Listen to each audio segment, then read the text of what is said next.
The ideas expressed in City Club forums are those of the speakers and not of the City Club of Cleveland, IdeaStream Public Media, or their sponsors. Production and distribution of City Club forums on IdeaStream Public Media are made possible by PNC and the United Black Fund of Greater Cleveland Incorporated.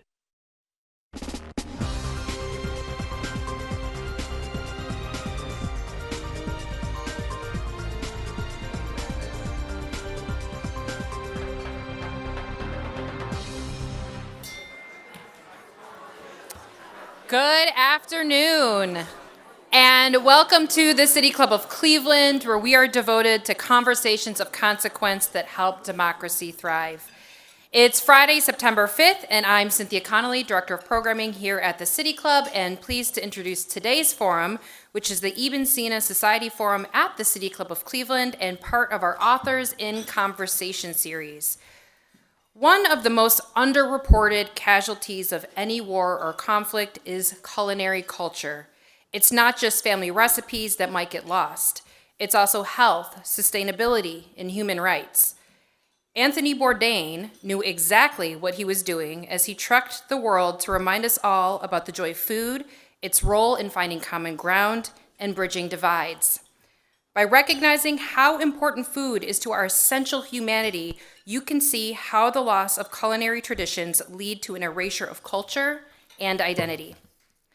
This is the terrain author and human rights investigator Michael Shaikh, our guest today, explores in his new book, The Last Sweet Bite: Stories and Recipes of Culinary Heritage Lost and Found. Raised in Cleveland and Karachi, Shaikh has worked for nearly 2 decades in areas marred by political crisis and armed conflict, like Asia and the Middle East. He has worked at the Human Rights Watch, an international crisis group, the Center for Civilians in Conflict, and the UN's Office of the High Commissioner for Human Rights, just to name a few. Joining him on stage and moderating the conversation is chef and Marine Corps veteran Ben Biebenroth, founder of Spice Kitchen and Bar and Spice Acres. His award-winning culinary talents and farming experience make him one of the most sought-after local food authorities in Northeast Ohio. In their conversation today, we will hear more about the impact of conflict on the most essential of human traditions, what we cook and how we nourish ourselves and our souls, and about the inspiring home cooks, chefs, and people just like you and me who have defied odds to keep culinary traditions alive. A reminder for our live stream and radio audience, if you have a question during the Q&A portion of the forum, you can text it to 330-541-5794. Again, that's 330-541-5794, and City Club staff will try our best to work it into the program. Now, members and friends of the City Club of Cleveland, please join me in welcoming Michael Shaikh and Ben Biebenroth.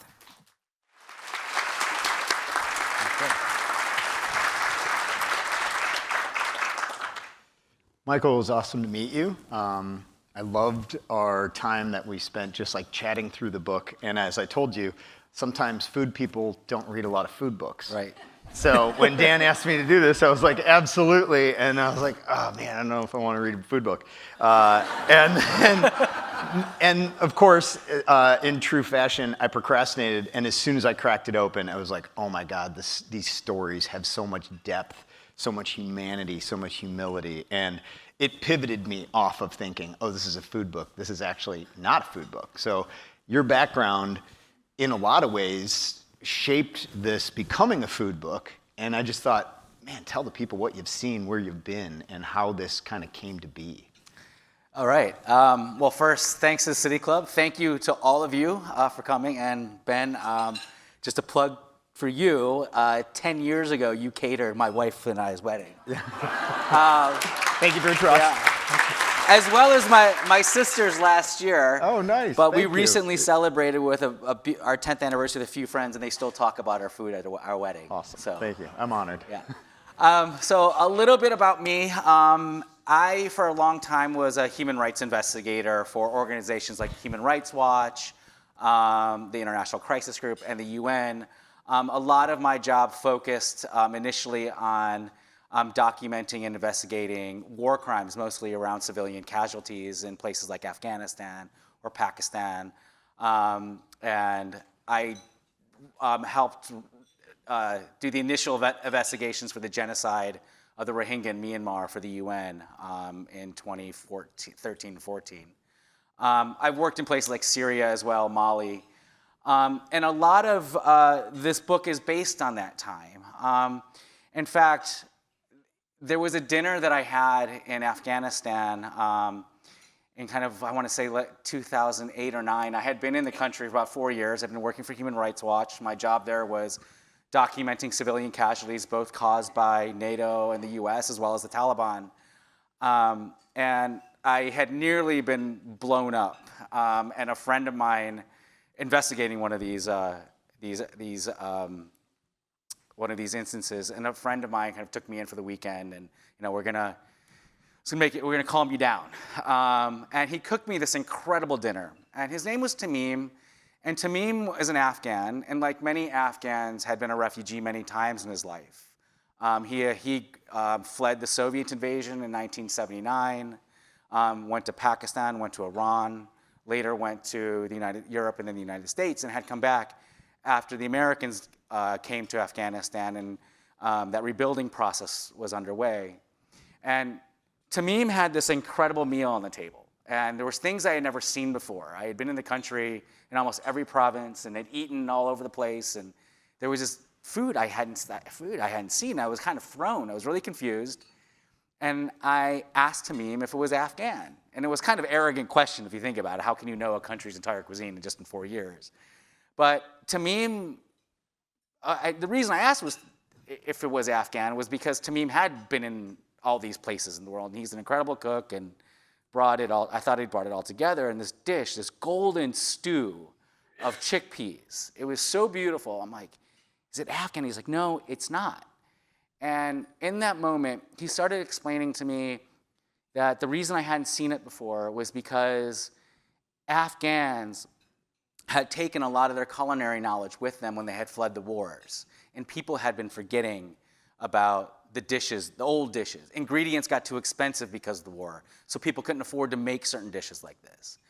And it brought us back to the reason why Afghanistan was at war in the first place.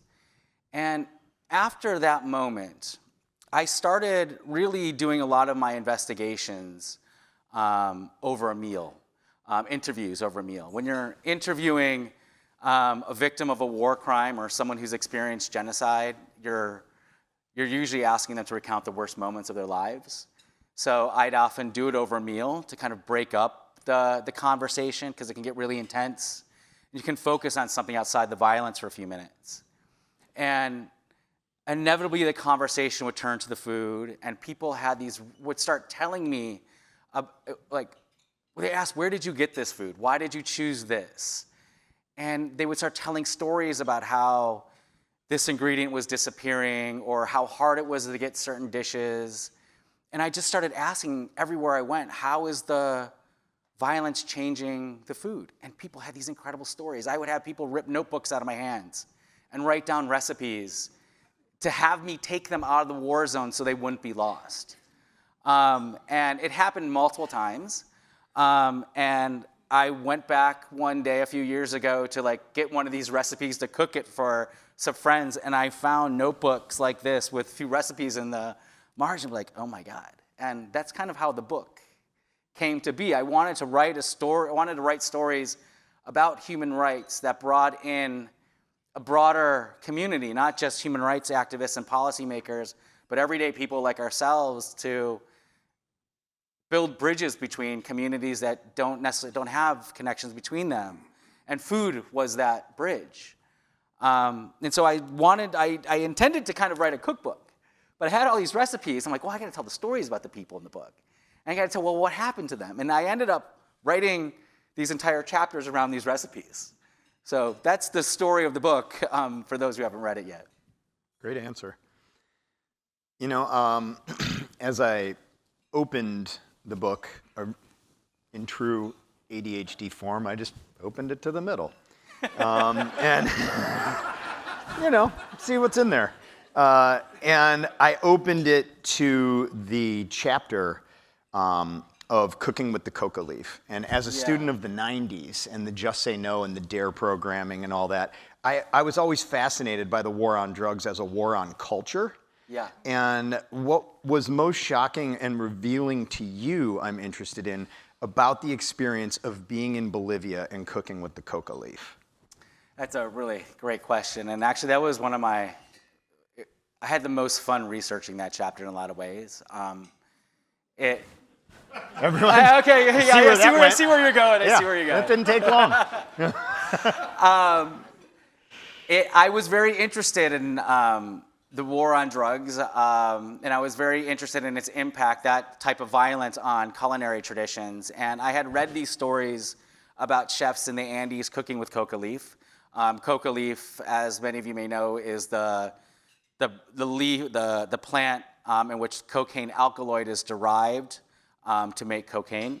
It is a plant and a leaf that has for forever been a spiritual and cultural plant and ingredient for a lot of Andean peoples, primarily indigenous peoples in the Andes.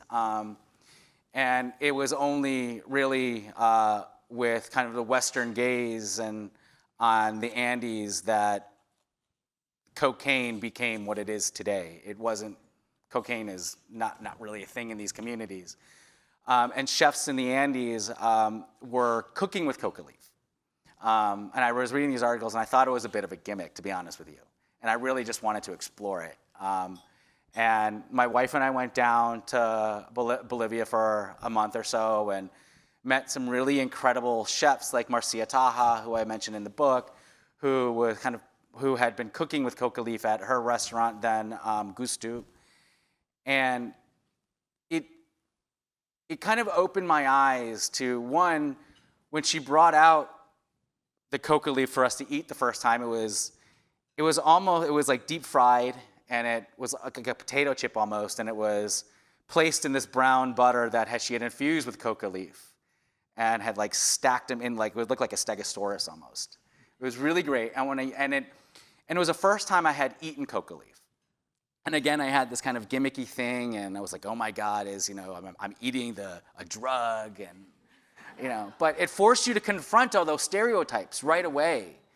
And the moment I bit into it, I immediately thought of curry leaf, which is from South Asia. I immediately thought of bay leaf, and I kind of immediately thought of macaroon lime leaf, which is used in Thai cooking. Mm-hmm. And right then and there, all the stereotypes melted away, and like you could see, it was like a really true, awesome ingredient. And it was more than just an ingredient for a lot of these chefs and the Andean peoples. It was like a celebration of their own culture. It was taking Bolivian culture in a new direction and away from the violence of the drug war. And they were using coca leaf and cooking with it as a way to beat back these stereotypes, as a form of political resistance against the US-imposed drug war. And it was just the most amazing thing about how food became an act of resistance. Yeah, I'd also like to point out in the book I pulled this line. Studies also show the coca leaf is packed with essential minerals like calcium, magnesium, phosphorus, as well as vitamins A, B1, B2, B6, C, and E. Yeah. There are also critical nutrients such as fiber and protein. So the idea of the war on drugs, which is equal to rule change, to recalibrate who is inside of and outside of that rule. Right. And these efforts always felt very exclusionary to me. And reading it in your book, I was really visited with how the more connected to nature-based societies are, the more inclusive we are. Mm-hmm. How do you see today's war on immigrants being executed through a war on food? That's a really good question, very timely one. Let me come at this slightly broader and come narrow and get to your question. When I was in Afghanistan and I had that realization that the violence was changing cuisine, and started going around and talking about, asking that question, how was the violence changing the cuisine in other war zones I had been in? While I was asking that question, seeing how the food was being changed and people giving me these recipes, I saw how deeply personal the loss of these recipes were to people. They were family recipes, right? They're not necessarily recipes that are indicative of the entire culture. I'm not trying to preserve an entire culture's recipe with this book at all. It's to show how important food is and our food culture is as a language between generations and between people. Our food cultures, our cuisines, our territorial boundaries, culturally, and sometimes even physical, but where one culture begins and ends. And I saw how important this was to so many people. When people lost a recipe, it was like almost like a family member dying. People had tears in their eyes. And that's why they gave me these recipes many, many times. At the same time, I saw the UN spending millions of dollars protecting and rebuilding old churches, old minarets, spending millions trying to reclaim stolen art from the Nazis, still to this day. And that cultural protection and that endeavor is incredibly important for all of us. But we were spending nothing on protecting and preserving our food cultures in times of war. They just were getting erased. And part of that, I think, has a lot to do with when we think about food and we think about how it's written today and we talk about it, and what it also does erase is not just our cultures, but it erases the role of women and girls in producing our food cultures. Women and girls make our food cultures, hands down. We can have feminist arguments about it, and I agree with a lot of that, but this, as a factual thing, our food cultures have historically and forever been made by women and girls, and still are in many ways. And that history gets erased. And so I wanted partially to bring this to the attention of the global community. Like, we need to spend as much attention and protection on our recipes and food protection, and also better protecting women and girls in war. Because if we're very serious about protecting our food, we have to be very serious about protecting women and girls. And there's a couple ways this can happen. And one is we're seeing where many women in the world, girls spend most of their time is in the home and in the kitchen. And we're seeing right now this phenomenon called domicide. Domicide is this phenomenon, it's a terrible phenomenon in war in which entire villages and towns and cities are flattened. Think of Aleppo. You can think of Gaza right now. When you have homes destroyed on that scale, where is your food culture made, right? Like, if we want to better protect women and girls in our food culture, we need to better protect our homes and our villages and our towns where we come from, and we need to outlaw that. That needs to be an international crime on par with genocide. And so that type of erasure is happening in different ways. That's a policy decision that has been made to exclude that type of crime from the international law. And we have policy decisions that are being made, not just here, I want to talk about the United States, but just in Europe as well, in which are targeting the people that make our food cultures really interesting. You know, what's happening here in the United States, we talk about it in political terms and bipartisan and polarization terms, but what is happening is really a cultural project. It is rejigging and retooling American culture. And it has real impacts on our food culture. ICE agents are going after our farmers. They're going after the people who work on farms. They're going after people who work on vineyards. They're going after the people that grow and pick and package our food. The people that work in kitchens, in restaurants here in Cleveland, in New York City, where I'm from, they make our food culture great. And they need to be better protected. And we have to be more curious about about these people and their food. Go to these restaurants, support them, call your congressman. I know you bring the next person up here, a senator or congressman, like, what is going on? You know, we'll roast anyone. Yeah, roast them. I mean, it's. But, you know, this has huge consequences, right? And it's not just the ICE raids, right? It's how we talk about our culture at museums is being affected, right? But also we've just defunded SNAP, right? To feed low-income Americans. Like, we are destroying programs that helped Native Americans reclaim their cuisines, right? And Congress has just defunded that, right? Like, it is destroying America's food culture. And there is a health aspect of it too. You can look at what RFK Jr. is doing. And we're gonna have you screw your ideas on health and diet that we already have in this country. And that has an impact. I mean, I'm not saying we're gonna have a white supremacist cookbook anytime soon. I don't know. But we went not too far off from that. But it will, like, these things do rejigger and retool culture, and this is what this book talks about. It can happen here. You had a chapter in the beginning of the book about the Soviet Union and Czech Republic. Yeah. And the line I was welded to was coffee, the fuel of Prague's cultural life. That's where I draw the line. You f with coffee. Oh, I'm sorry. Disappeared because of high import costs, but also because of the Nazi cult viewed caffeine as an unhealthy evil that could poison the Aryan race. Yeah. In the green room, we were talking about the parallels between what happened in Prague and what's happening in the United States now. Just give a minute or three on that. Yeah,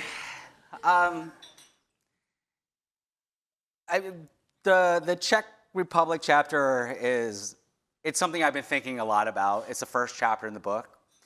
And it's a chapter that looks at how the Soviet occupations, how the communists tried to kill Czech cuisine.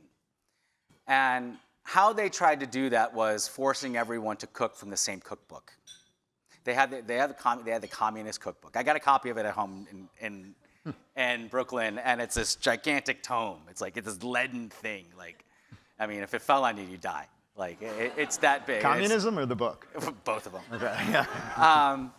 But it goes back a little further because and in many ways it's kind of interesting we're talking about the Czech Republic here because Cleveland and Pittsburgh in the Midwest was where the idea of the first independent Czechoslovak Republic was birthed.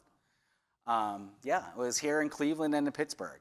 There was a Cleveland Agreement, then the Pittsburgh Agreement, which kind of finalized it.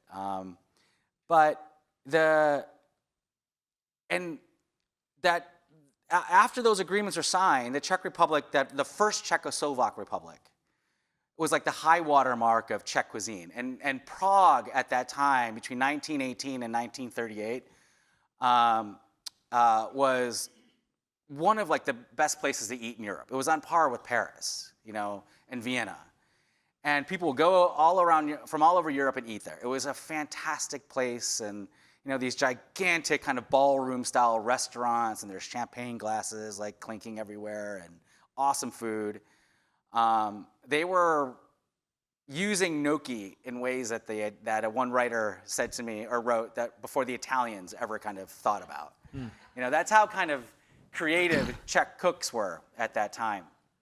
Elizabeth Smith, she wrote a fantastic article about it.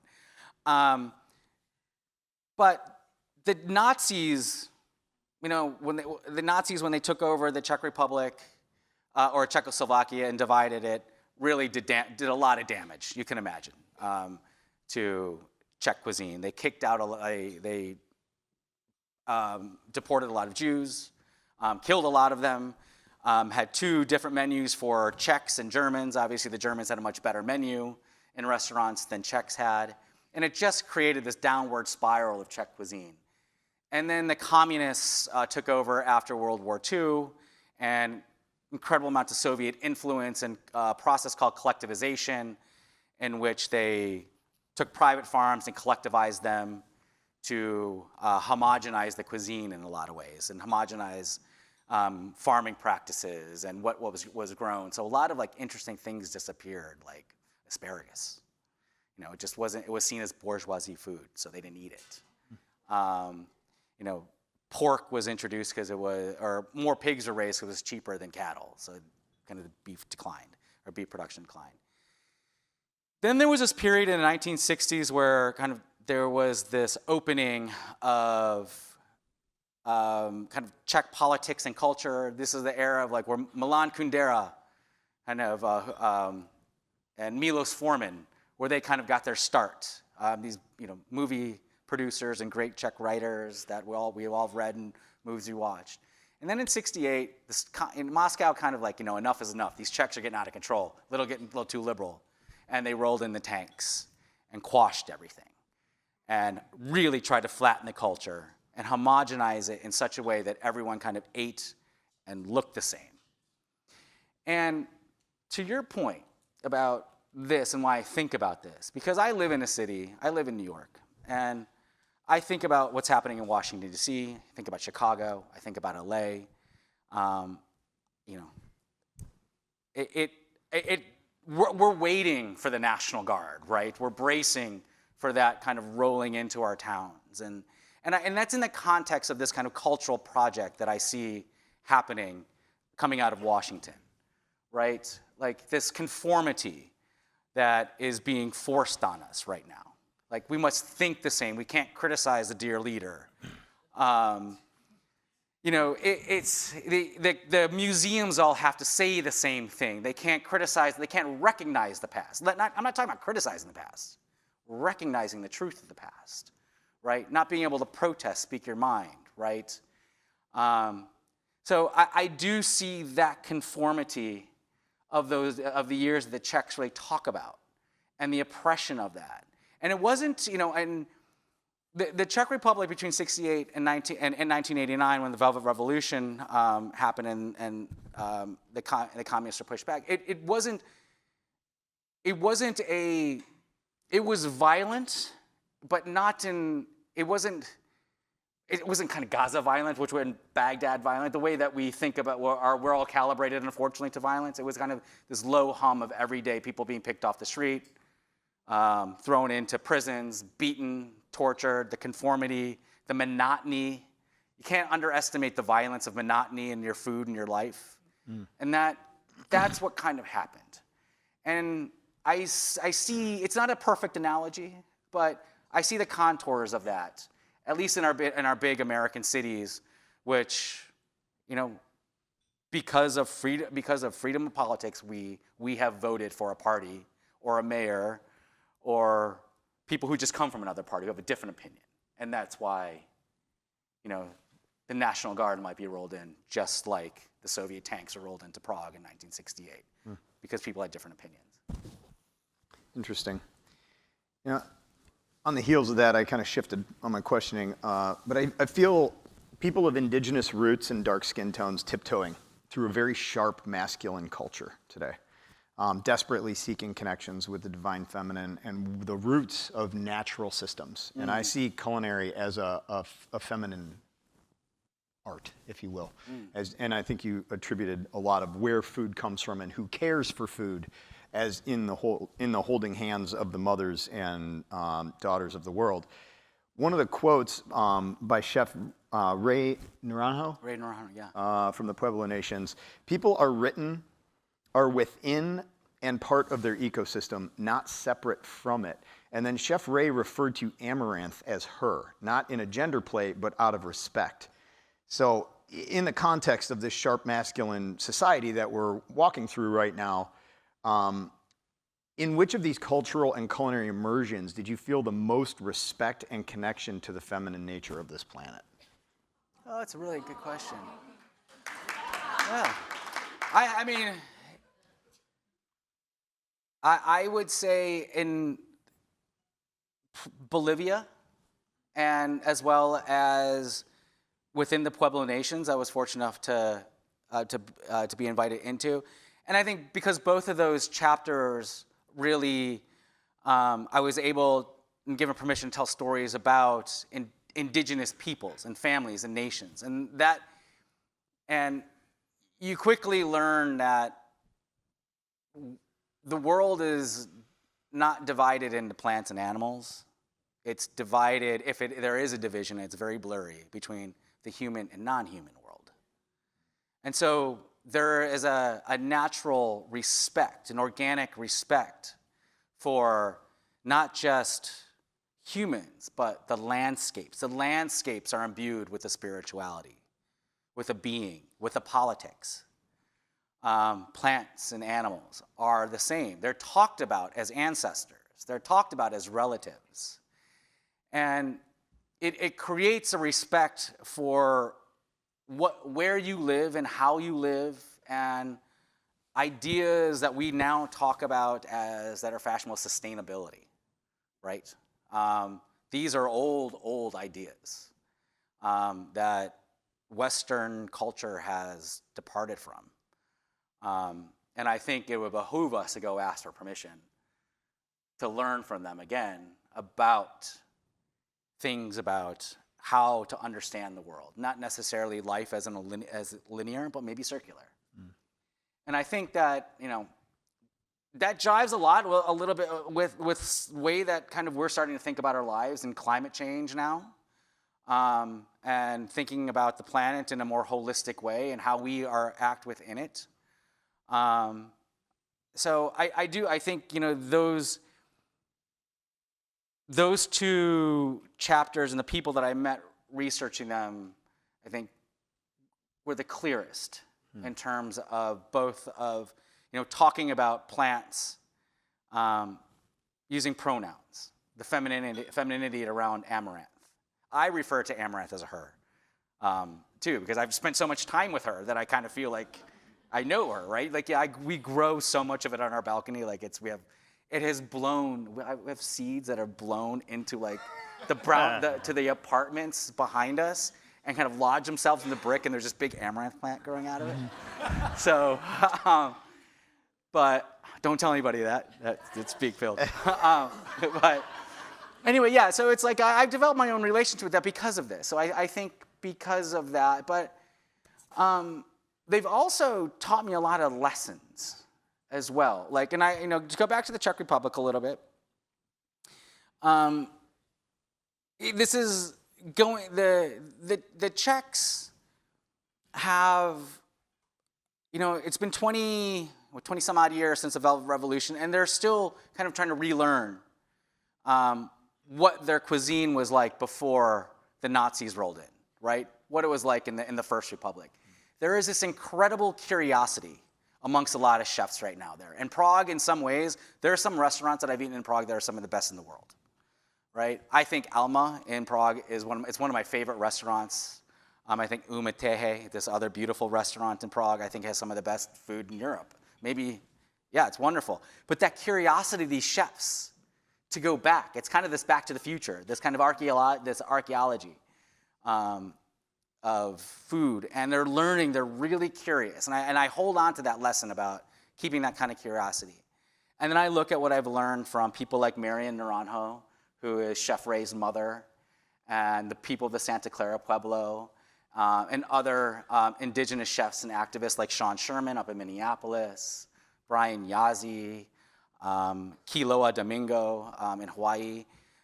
These really wonderful chefs, are rebuilding their food traditions almost from scratch after several hundred years of colonial domination. And we talked about the big beautiful bill and how it stripped out SNAP. It also, I think, there is an effort to undermine some of the programs that were federal programs that were supporting indigenous countries for growing or sourcing their own food, a culturally relevant food. And that's being undermined. And kind of in this face of abandonment, which, indigenous peoples in North America have dealt with, unfortunately, their entire relationship with the West. There is this persistence to survive. There is this persistence to get through it. And I like that word persistence better than resilience, because resilience kind of you can call someone resilient and just kind of well, that community over there is resilient. We used resilient about victims of Hurricane Katrina to kind of leave them by the wayside because they could fend for themselves. They were resilient. And I see this with the UN too. They talk about refugee communities as, they're resilient. They can kind of fend for themselves. So we don't need to pay enough to support them with good food. So I don't use that word. I like the word persistence. Because persistence, there's activity, there's intelligence, there's thoughtfulness to it. And that kind of persistence that I see within the Pueblo nations that I was fortunate enough to be invited into, other indigenous communities in Bolivia, And I see kind of that curiosity, the checks, and the persistence of the Pueblos. Like, that's kind of what keeps me going, and the lessons I've taken when I look at what's happening to our country. And so, like, that's one of the things I would love for you guys to take away, are those two words, like curiosity and persistence. Like, be curious about what's happening to our food systems here. Be curious about what's happening to the people that are producing our food and making our food and delivering our food. And, you know, there's lessons about persistence. Like, we just have to fight and keep moving forward. The line I think that underlines that the most, which I had already pulled for this, is from the chapter Eating the Atomic Bomb, there is no alternative to justice. Yeah. The lab has to take responsibility for what it has done. Talking about the lab at Los Alamos where atomic bomb testing was done. For the desecration of our bodies and our land, but we can't wait forever for it to clean up its mess. This place is our church, and it always will be. We must do what we can now. I think that's awesome. Like, to persistence is like, these things have 1,000-year half-lives, but somebody has to grow spinach now, you know, and it's important. Yeah. All right, I got to do the question quote here. We're about to begin the audience Q&A. Okay. For those just joining our live stream and radio audience, I'm Ben Biebenroth, chef and founder of Spice Hospitality Group. I'm moderating today's conversation. Joining me on stage is Michael Shaikh, writer, human rights activist, and author of The Last Sweet Bite, Stories and Recipes of Culinary Heritage, Lost and Found. We welcome questions from everyone, City Club members, guests, and those joining our live stream at cityclub.org or live radio broadcast at 89.7 WKSU, Idea Stream Public Media. If you'd like to text a question for Michael, please text it to 330-541-5794. That's 330-541-5794, and City Club staff will try to work it into the program. First question, please. Could you please give me an example of how food can bring people together who ordinarily would not like each other, sort of an icebreaker? An example of we're not. Well, I tell you a weird story that my mom and dad should probably plug their ears. Sitting right here. Two people probably shouldn't be brought together as me and the Taliban. I was briefly held by the Taliban in Afghanistan, and I will tell you that it opened my eyes to how culture is ingrained. The Taliban are a terrible organization, but they also, these men were Pashtun. They were ethnic Pashtuns, one of the group from Afghanistan. And Pashtuns and South Asians generally, and Afghans are known for their hospitality, right? It's kind of ingrained, it's a habit. And it was a really awkward moment to be in the presence of people that probably wanted to kill me, but fed me. And they fed me a really fantastic meal. I don't know if it was going to be my last meal or not, but it was a really spectacular Afghan meal.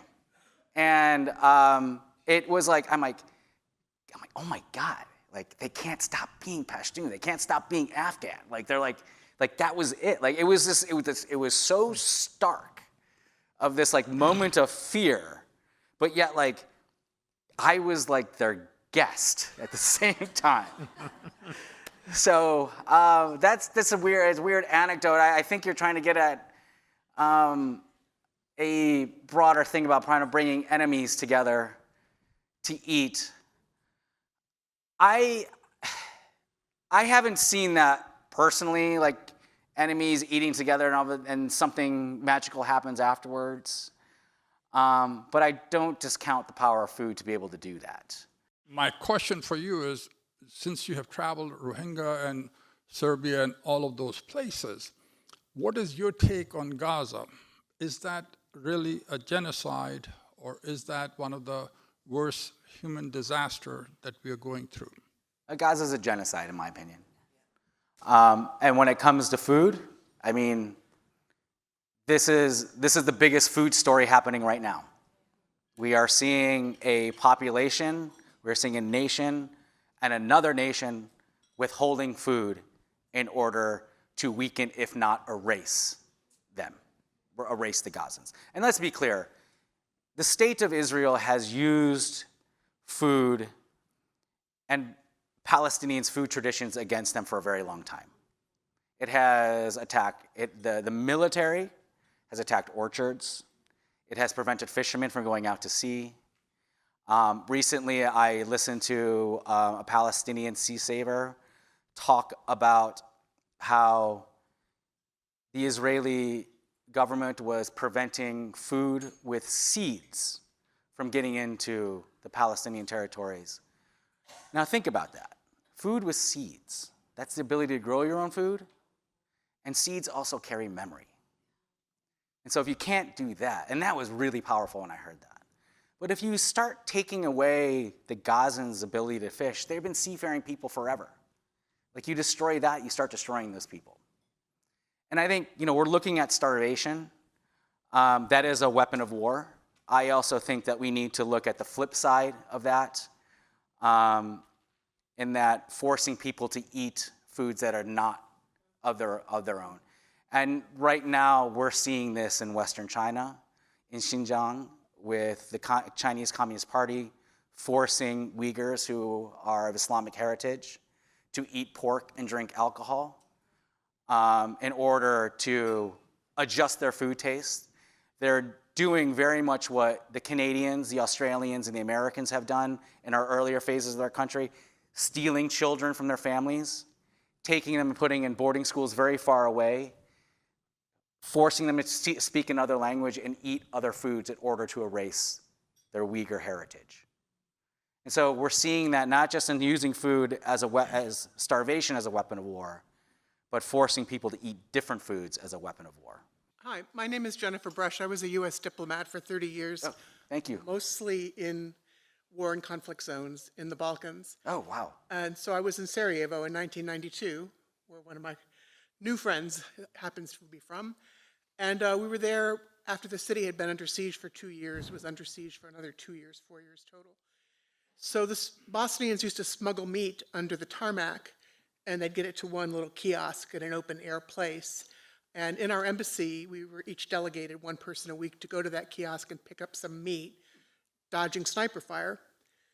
Wow. So I remember when it was my turn. And it was one of the most terrifying and stupid things I've ever done. Running from door to door, trying to run over to this kiosk to pick up this meat so we could have our Sunday picnic. Well, I did it, and I survived and continued to eat. But when I got back to the embassy, I was a hero. I brought back the meat for that day. And I'm thinking as we look at the immigrants and refugees, just look at Cleveland.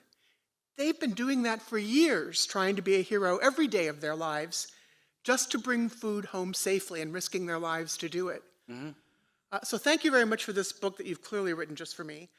But it's a wonderful book. I'll write the Bosnia chapter later. Please. But here in Cleveland, what can we do to embrace that immigrant and refugee culture, to have them share with us their recipes, their customs, their traditions? Global Cleveland, I think, is here. I think there are a lot of organizations that do work to assimilate refugees and immigrants into our culture. Of course, they're facing enormous pressure not to let them in. But do you have any suggestions about what we can do locally to embrace our immigrants and refugees and help them to keep their culinary culture alive? Sure. I grew up in Cleveland, and I am a proud New Yorker, but I was proud to be from this town. And I think Cleveland has embraced its immigrant community pretty well. And it's something that makes Cleveland what it is. I think first and foremost, if I just had to keep it very simple, is just make sure that there's a legal defense fund for them, right? When they get picked up, that they have lawyers and there's someone keeping an eye on what's going on. I'm sure, I'm not very familiar with that landscape here in Cleveland and the organizations doing that. But if ICE officials are waiting outside of courthouses or waiting outside of restaurants or waiting outside the Home Depots or the Lowe's, right? And they get picked up, have eyes on where they're going and make sure they have a lawyer and that someone can defend them. My question is, how did you choose or how did you narrow down to the 6 countries that you talked about in the book, and what countries will be in the sequel? Two good questions. So the first one about how did I choose the countries in this book, it was mainly of the places that I had lived and worked already. So I had all those relationships and places that I had looked at from a strictly kind of human rights, like a legal human rights perspective, right? I was doing my job as a human rights investigator, but I wanted to look at a broader issue around human rights, around food. And so I went back to those communities where I already had those relationships, so I could do it a little bit faster. You're on a timeline when you sell a book, and you got to meet the deadlines. So I chose the ones that I was most familiar with, also that were connected to me, the ones in which I had already had some recipes, and I had some familiarity with it that spoke to me. Like the Bolivia chapter was one that I had put in because I was curious about it. There were a few chapters that got left out, and I lose sleep over it. I wish I had South Africa, Syria, and I really want to do Cambodia. Like, I think if there was one, it's a great story, tragic story, but if there's one conflict that is very much like that was about food, like food was, the starvation was the central component of the Cambodian genocide. And today, what is happening in Phnom Penh and Battambang, I was just there in March, and it is incredible. The food is outstanding, and you have young chefs that are just so interested in learning what the older generations knew and what had been lost and trying to recreate it. And there's a wonderful chef in California, Night Young, I think her name is. I could get it wrong, but she's got a new cookbook that has just come out, and I saw her on Netflix recently. But like what's happening in the diaspora here with the Cambodian diaspora, also in Lowell, Massachusetts. I just think it's a wonderful story, and I wish I was able to write about it. And so, yeah, if I could get an opportunity to add those in, I would. There's a lot of reasons why I couldn't add them. Book 2, I would love to write about this. I would like to go deeper into about statelessness and how that impacts our ability to form and create and move cultures forward. There are so many people in this world who don't have citizenship, that are stateless, and we often forget how much of our civil and political rights and economic rights derive from our citizenship and legal status. And when that is taken away, what happens? And I think you look at the Rohingya chapter a little bit, you get a sense of that. And I think, in the moment we're living in, we're talking about citizenship in this country in a way that I never thought we would be. When we're talking about denaturalizing people who have been citizens in here for a generation. We're having this conversation now for the rest of our lives. And I think, I would like to talk to my fellow Americans about the different experiences of statelessness around the world and what it means and how we can cope with it and citizenship issues and the different models for how people deal with it. I just think it's a very fascinating thing about the link between not having a state, not having citizenship, and how you can keep your food cultures and other forms of culture alive. On the heels of that, I think it's an important thing to mention that, and from a veteran's perspective, a lot of the forces that the current administration is relying on to do this dirty work of isolating people and terrifying people are made up of a large percentage of non-citizens that are in the military to gain citizenship. Right now they're sending these people into their own neighborhoods to point guns into their home streets. And that's not going to work out very well for very long. Nope. So I just wanted to drop that, in my opinion. Please. Hello. Oh, hi. This question is going to circle back actually to your mental health. I've been listening, like many people here, for 45 minutes or so, and I am viscerally moved, emotional. I have not read the book yet. So I don't even know if I'm going to be able to handle it. But my question to you is, when you lay your head at night on your pillow and you think about people that you've met, some of these people I'm sure are in places where you can shoot them an email or you can communicate with them, maybe you stay in touch with them.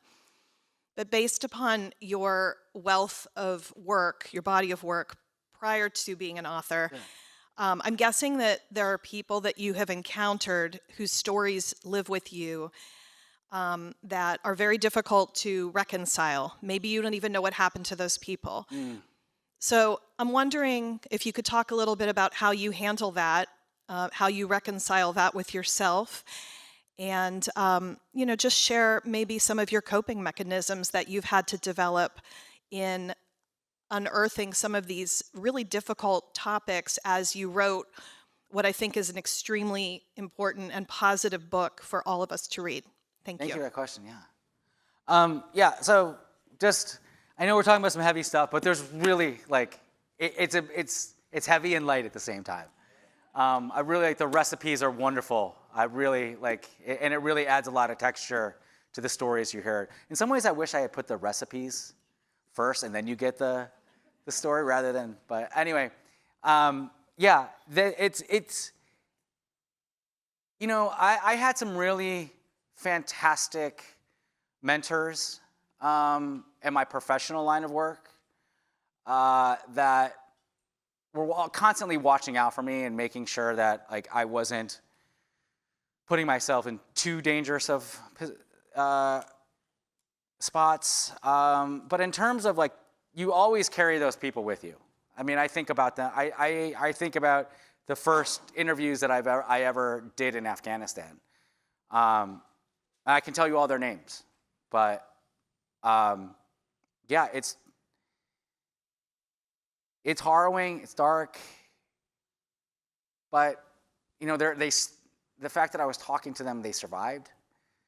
So there is a darkness and a light as well, but you never, you don't lose them, and I remember talking to my dad about this. My dad's a cardiologist, and he, people died on the emergency room tables, and how do you deal with it? It's you always deal with it, but you can't save everybody. And my job wasn't to save people, so it's it's not as gravitational as my father's line of work or my brother's. My mother and sister and my aunt, who are emergency room nurses, that kind of stuff. My job was a little, it wasn't as intense as that. But you came across that stuff, and so it lives with you. But I had good bosses who watch out for my mental health, and I think most importantly, I had a really great family, who was, they're always up in my business, so I'm making sure of it. My wife comes from a very similar line of work and is very even-keeled, so we watched out for each other.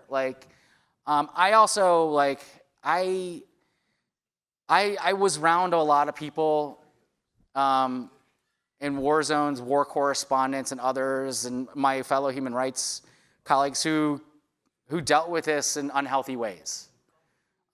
Because it was one of the only ways to cope with it. Drugs, alcohol, other ways. I didn't. It just wasn't just the way I coped with it in other ways, and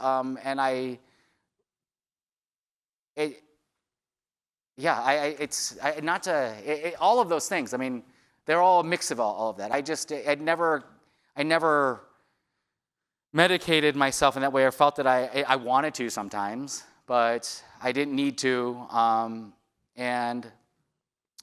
Yeah, it's a very tough question. I don't have a very clean answer to all of it, except that, it's a combination of very good people that watched out for me and a good family, and just trying to keep my own, head, screwed on straight when I could. Michael Shaikh and Ben Beavenroth, please, a round of applause. Thank you.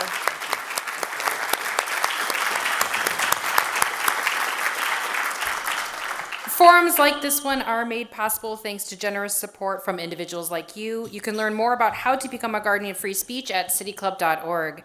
Today's forum is part of the City Club's Authors and Conversation series in partnership with Cuyahoga Arts and Culture and the Cuyahoga County Public Library. It is also the Ibn Sina Society Forum at the City Club of Cleveland, made possible by generous endowment gift from the Ibn Sina Society. We appreciate their ongoing support of City Club programming. The City Club would also like to welcome guests at the tables hosted by the guests of Playhouse Square, Lake Ridge Academy, and the Sheikh Gary families. Thank you all for being here today. And coming up next week at the City Club on Thursday, September 11th, we will mark Ohio Space Week in partnership with the Great Lakes Science Center and welcome not just one, but 2 NASA astronauts. Euclid, Ohio native Sunita Williams recently returned from a lengthy 9-month stay aboard the International Space Station, and she'll be joined by NASA astronaut Doug Wheelak. It's a big homecoming kind of theme we got this month, I think. They will discuss leadership, perseverance, and the importance of space exploration today. Thank you once again to Michael and Ben, and to our members and friends of the City Club. I'm Cynthia Connolly, and this forum is now adjourned. For information on upcoming speakers or for podcasts of the City Club, go to cityclub.org.